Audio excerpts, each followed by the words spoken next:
Morning, everybody.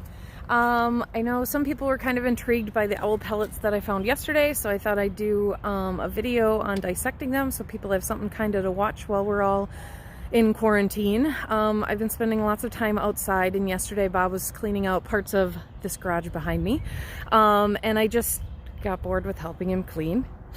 So I walked back here to where you see this big oak tree, and we have a nesting pair of great horns that live in our yard. They've been here for about 12 years, and basically every summer have had one or two babies. So we can walk around. I'll kind of show you where I looked for owl pellets. We'll talk about why they even have an owl pellet, what it is. Yes, it is puke, and I'm going to touch it, so but we'll be okay. And maybe while you are in quarantine, unfortunately, we can't go shopping and do all of the fun things that we want to do and go to school and all of those things. But if you live near woods, it might be an option to go and see what you can find. We live on 5 acres. We're here in kind of on the south side of Oshkosh. So in the city, basically, but these two choose to live here on our land near us. I think mostly because we're pretty wooded and have a happy place for them to kind of raise young. It's quiet here. No one to really bug them except Bob and I. So yeah, but if we walk back here, and I'm new to this, so I don't know how to flip my camera, and it disappeared once I started recording, so. We have a big oak tree out behind our shed. We see them up here all the time, but yesterday when I was kind of looking around, I noticed there were like little hair tiddly bits and things like that on the ground. As you can see there, that was probably somebody's lunch. Here is where I actually found one of the owl pellets. You can see there's still some bones left there. They're kind of getting decomposed here after winter, but they're still, it makes it easier to kind of dissect them and tear them apart. Usually they're really compact, and you actually sometimes have to, some people soak them. I just usually use some kind of like probing tool. My 7th graders who maybe will be watching this, we've used those probing tools. They're like a dowel with a sharp end on it when we've been dissecting things. So those work really well. If you have a tweezers, of course, don't go into Mom's cabinet and steal her nice tweezers. That would be bad. So, but we'll go in the house here.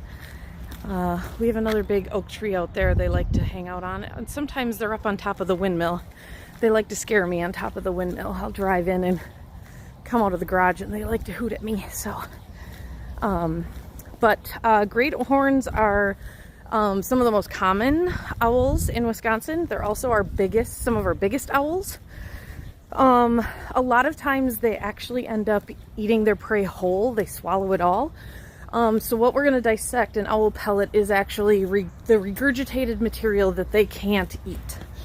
So what happens is they swallow their prey whole. Mine seem to like mostly rodents and things like that.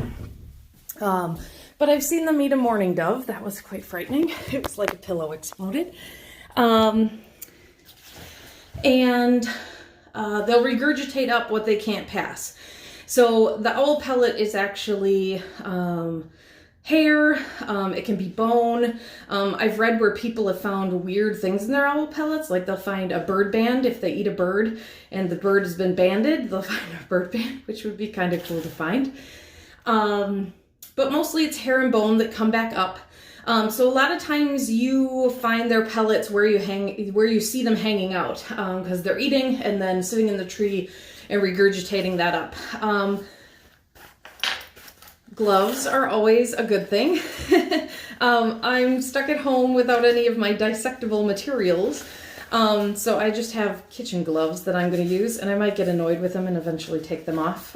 But you should wear gloves because they can carry parasites and things like that. My owl pellets have been sitting out for a while, so I don't think sometimes within the pellet you'll find bugs. You can even find bug exoskeletons that they've eaten bugs and they don't pass the exoskeleton. But otherwise, the only other thing I have is I had an old yucky tweezers that I'm going to try to use to kind of pull them apart. But other than that, you just kind of get them out and look at them, see what you can find. Sometimes you can reconstruct like a whole skeleton. Some people like to keep the bones, so you can, some people soak them in like hydrogen peroxide, 1 part hydrogen peroxide and like 2 parts water overnight. And it'll kind of get the hair out and stuff. You can wash them out and really see what you have and kind of reconstruct the bones to see what they have in them. Obviously scientists like them because they can study the population and what they're eating by collecting pellets. But let me try to get my camera so you can see what I'm doing here. There we go. So I think I found, hopefully the cats don't join me. So that's a pretty big one. That one's pretty well intact yet. Some of them you can tell have been out for a while underneath the snow. There's another one. There's all kinds of them in here. And some yesterday I noticed had skulls in them. So these guys are starting to kind of fall apart. But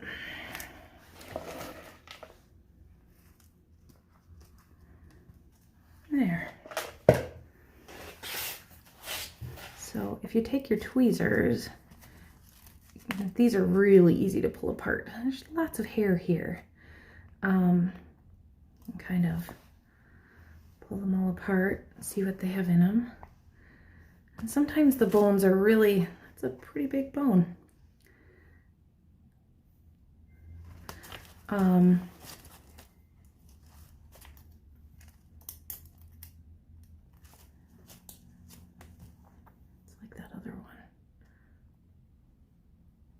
Socket in it. Let's see if we can find a, this looks like a, oh, here's, I don't know if you can see that, the jawbone of some little kind of rodent. Let's see if we can find some of our more put together. Oh, my other glove here. This one's pretty compacted together, but sometimes you kind of just pull them apart. There's all kinds of stuff in them.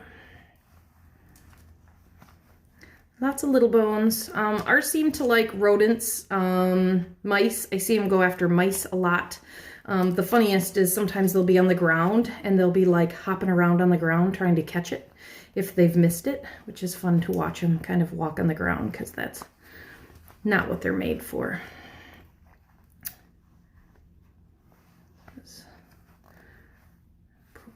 But I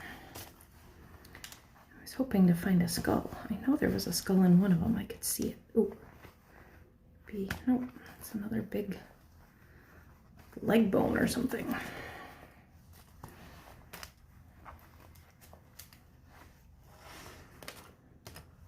Unfortunately, they don't seem to like our rabbits. We have a plethora of rabbits, so if I could convince them to start eating some rabbits, that would be good. Hoping for a skull. We got lots to pull apart here yet. Great horns are kind of cool. The ones that live here have, I would say, buzzed my tower a couple times. In the morning, I leave pretty early for school. And, ooh, this might be a vertebrae.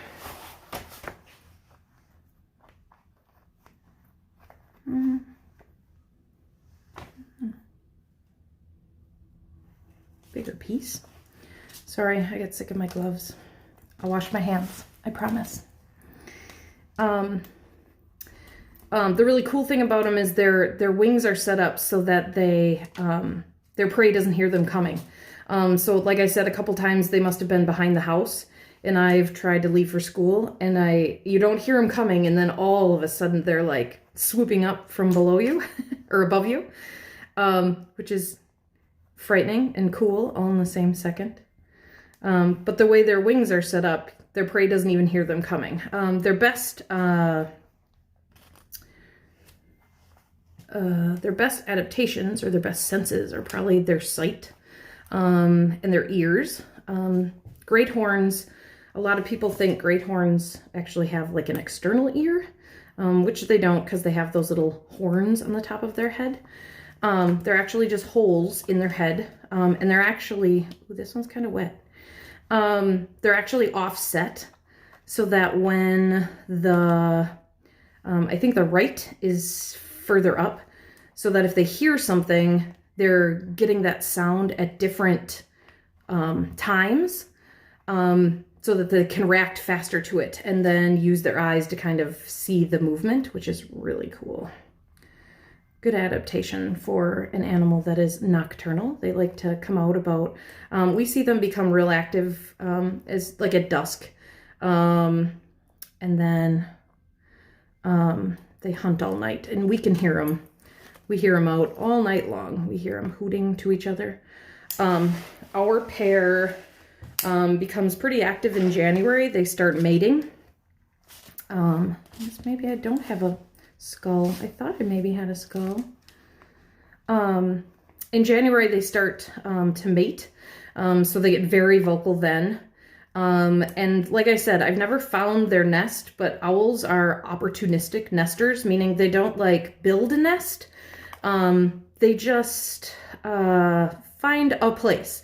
So a lot of times they'll steal a nest. They've been known to steal nests, especially great horns have been known to steal nests from even eagles, which you're like, wow, that's a pretty big bird to take on, right? But they're pretty big themselves. Otherwise, they'll just find like crooks in a tree or just somewhere. Ooh, this might be a, no, maybe not. Oh, it's part of a skull. Maybe not.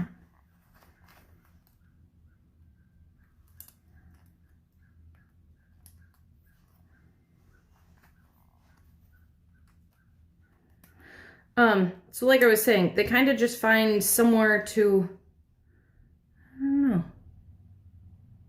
know. They find a nest, a place to use as a nest. So sometimes, especially around here, we have some pretty big willow trees.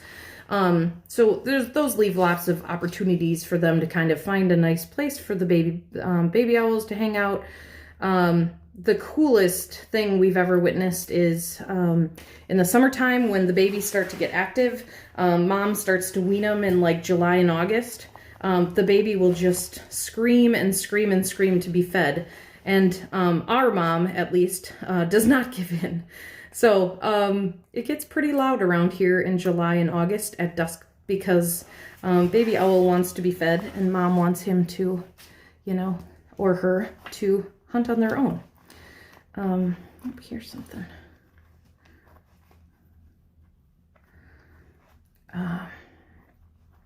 So yeah.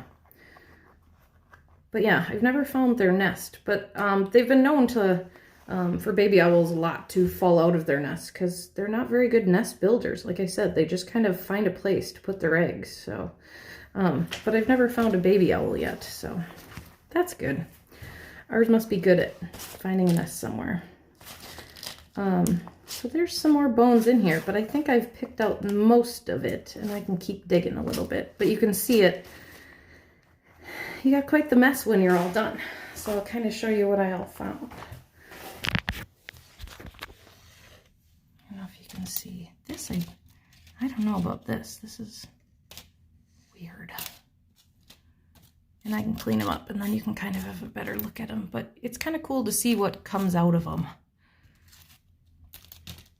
It's a big bone. Lots of little rodents and things like that. Big bone. So, that's what I know about great horned owls. And that's how you... Sorry, try not to touch my face. That's how you dissect owl pellets. So, like I said, if you're bored, go out in the woods, see if you can find some. You kind of saw what they look like. That's probably what they're going to look like now, unless you find a fresh one. Right now is the time where they're nesting. Their young take about 30 days to hatch. So if they laid their eggs in late February. We might start seeing pretty soon here where the owlets will start to hatch.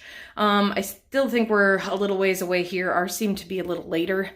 And then you'll see lots more owl pellets because they'll be out and active and trying to get food for that little one. So that's what I know. Hope it gave you something to do today. Hope to see you all soon and not be in quarantine.